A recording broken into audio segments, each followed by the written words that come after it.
Hello and welcome to Parenting Today. Now, are you a parent to a Gen Z or Generation Z? This is the generation that came after the millennials that were born in between, like the mid-90s to around year 2010. They actually make up at least 33% of the population. They're the most populous in this country. And those are the people that we're going to discuss today. Edith Sakwa. Edith is a counseling psychologist. Yes. We need to understand how to handle Gen Zs. Yes.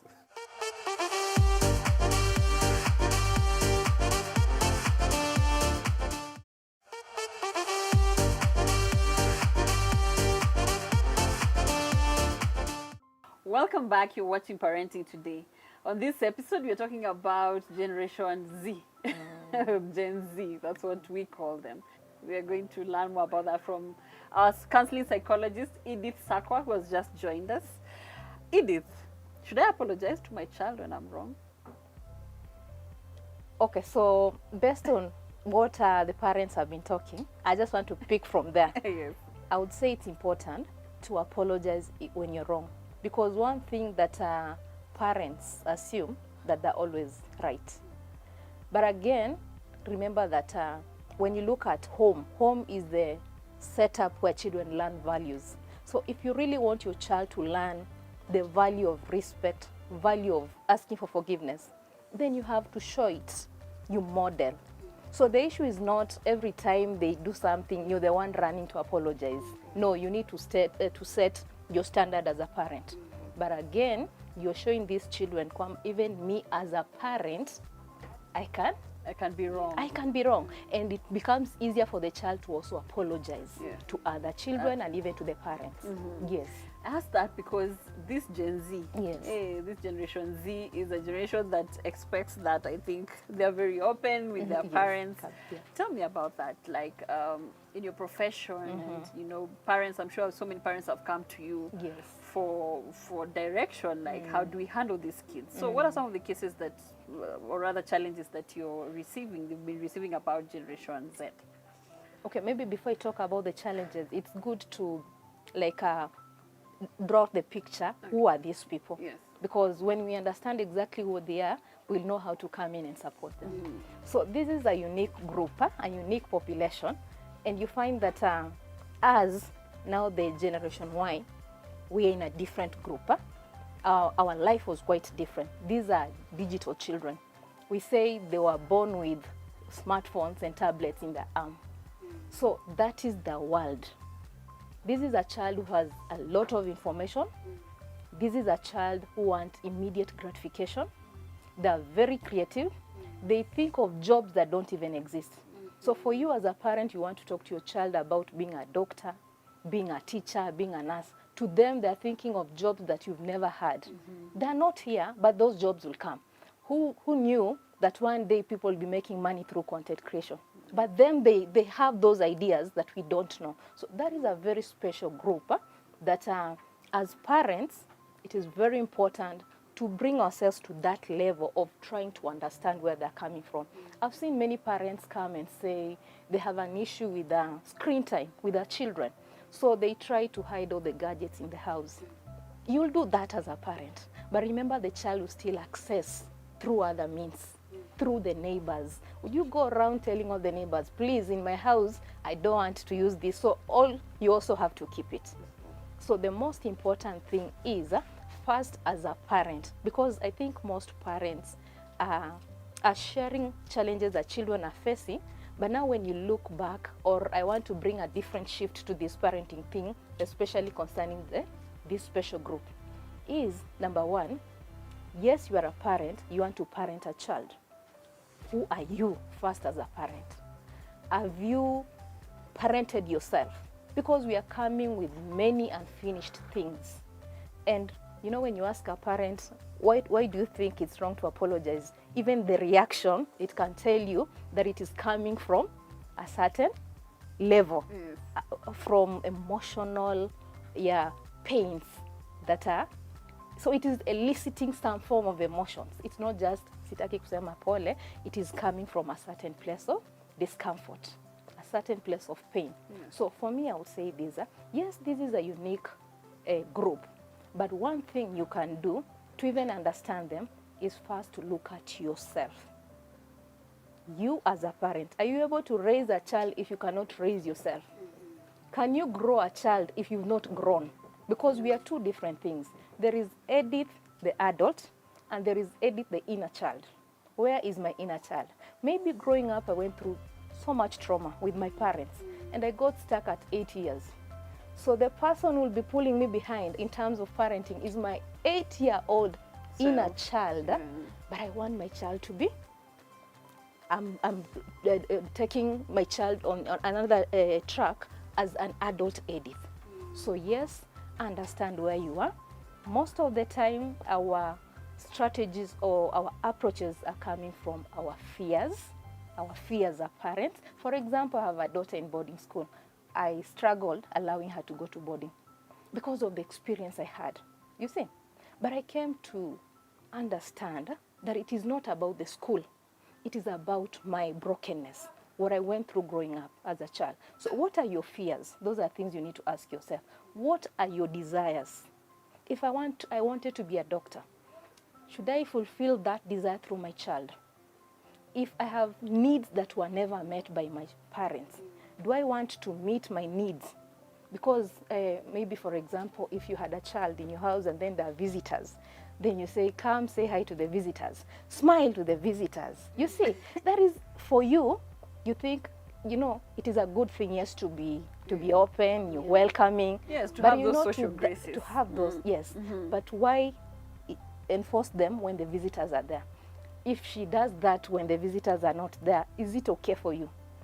Because when you tell them when the visitors are there, it means there is a image. Pretense, yes. Yes, there's an image you also want to show to the visitors, and it is coming from a certain unfinished business. So I think it is very important to just ask yourself, who am I first? Pick yourself up, conscious, and actually parenting is a conscious process, not an event.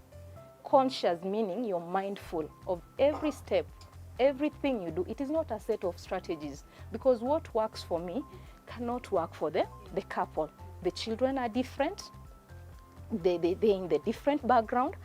They were brought up in different background. I came from a different background. My children are different. They have different personalities. So you can't use just a set of strategies and say they're going to work. It is a process that is conscious. Then it is also relational. Yes. So also ensure that you create a relationship from uko chini. What I've seen many parents do is they realize they don't have relationship when the children are teenagers. And that's when you want to force your children to, ukiwa na shida, come and tell me, you know, I am there for you, nini. But do you know how this child has grown to that level? Yeah. Okay, so there are 3 levels that I want to encourage parents who are listening, that if you've missed something at a certain age, don't be desperate. Don't feel like you're a failure. You see? So there is 0 to 6 years. Those are formative years.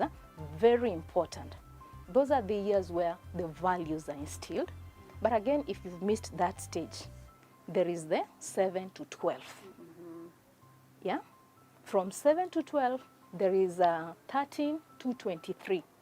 So as much as parenting is a lifelong journey, the 23 years in the life of that child, very important. Because after 23 years, there's nothing you're going to impart in that child. You've done your part. Okay. Maybe very quickly, Yes. what should you rather do as a parent? You know, like we're talking about how our parents used to lock up the televisions, you know, there's nowhere to hide the gadgets, as you were saying, like, you know, you're there, you're hiding all the gadgets in the house, and yet they'll still access that information in one way or another. Like you're saying, the guests are here, that's when you're telling them, okay, make sure you put up a face, this face, and yet they haven't been doing that. So what should you instill in them before, or rather, how do you go about it, so that these are values that they have on a day-to-day basis, in a way that, like she was saying, if they go to a neighbor's house and they're playing the kind of music that they don't play in their home, then they would be in a position to just say, no, I don't listen to that kind of music, instead of just going along with what is there. So how do you instill those values to a point where wherever they go, they can still have them and not run away from what you've instilled in them? So instilling the values. Remember, these children are a product of mom and dad. Of course, in parenting, doesn't have to be your biological children, but I'm looking at those children, your children that you've given birth to. So before this child comes, there is the mom and dad, yani the father, the husband and the wife. You coming with your own values. You see, he is coming with his own values. So when you come together, you need to be very clear on what you set your standards, like even before those children, because even the couples themselves, kuna hiyo conflict. This is what I want. This is what my husband wants. Then when the children come, utapush gani? You know, you can only push what you believe in as a parent. So first, the preparation, adequate preparation even before the children. Talk about it. Yeah, we prepare for so many things. We prepare for so many things, but for parenting, most of us as couples, we don't take time to even think through what kind of children do you want? What are the values? Because there are so many other values that will come in place, but what are these key that would want to be very intentional on them? Okay? So that when dad says this, mom should also be saying the same thing. So mom should not say, you don't listen to secular music, but dad has no problem. Or dad wants to go to church, mom ni chama. You see? So you have to can you agree? language, yeah. And that is adequate preparation before.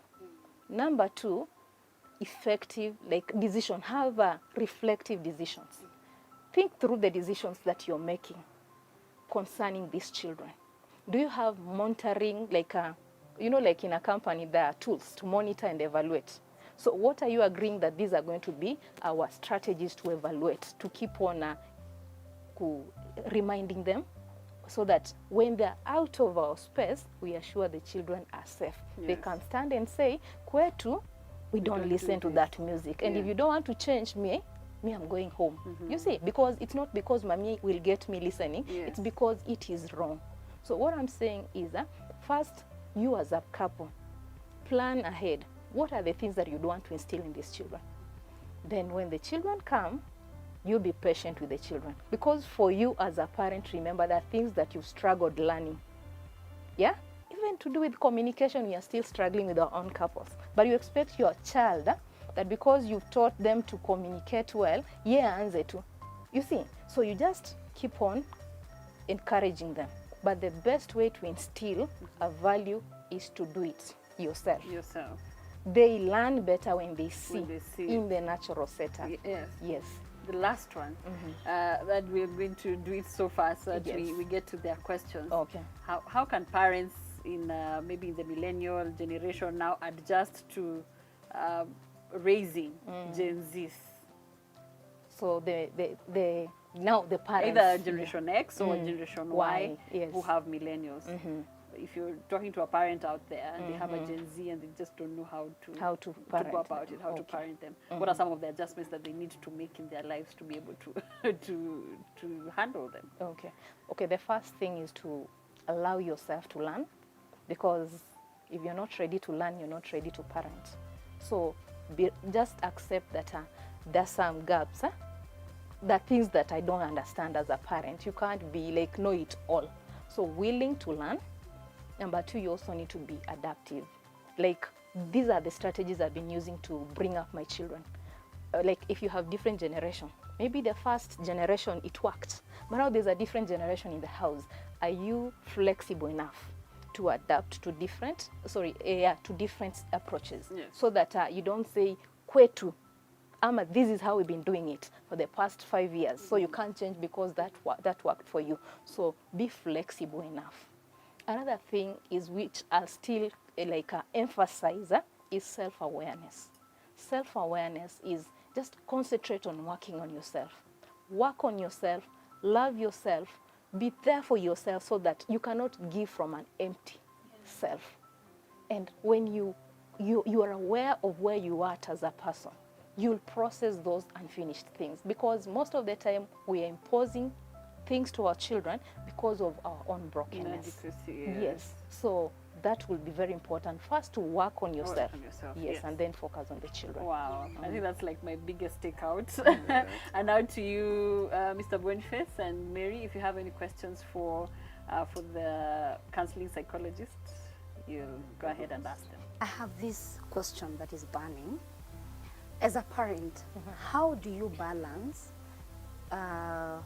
between your child's passion and maybe the education? Because like for me, my son is very extremely passionate about drums, and sometimes it's very irritating because instead of doing his homework, he's playing drums, he's listening to music. Of course, it's the right kind of music, it's gospel music, but sometimes I feel he takes it overboard. He needs balance, and when I try to explain to him the need of balance, the need of to just focus on his studies, for now, it seems like it's not getting into him. It's the passion is just too much. So how do you balance? How do you like get as a parent get to a place where you understand your child? How do you handle them? Okay. Yeah. Yeah, I like the aspect of balancing that you're talking about, because everything, whatever, even church issues, if done in extreme, it's still harmful. Yeah. Yeah, so one thing I would want to really affirm your child for even identifying a passion at that age. Yeah. Yes, that they know this is what I love doing, and they do it, like whether mom is hard on him or what, he still wants to do that. So that means there is something in him. So you see, if he was not just doing it for the sake of doing it, or he's seen another child, he will give up because you're pushing him, he will give up. But if he keeps on doing it, that is a passion he has. So one thing is to provide platforms that he can nurture that talent. But again, you also let the child understand that other than this, there are other important things in life that needs to be given. True. Yes, because for you to grow this talent, you're giving it time. You know, even if I am talented in singing, if I don't sing, it will not grow.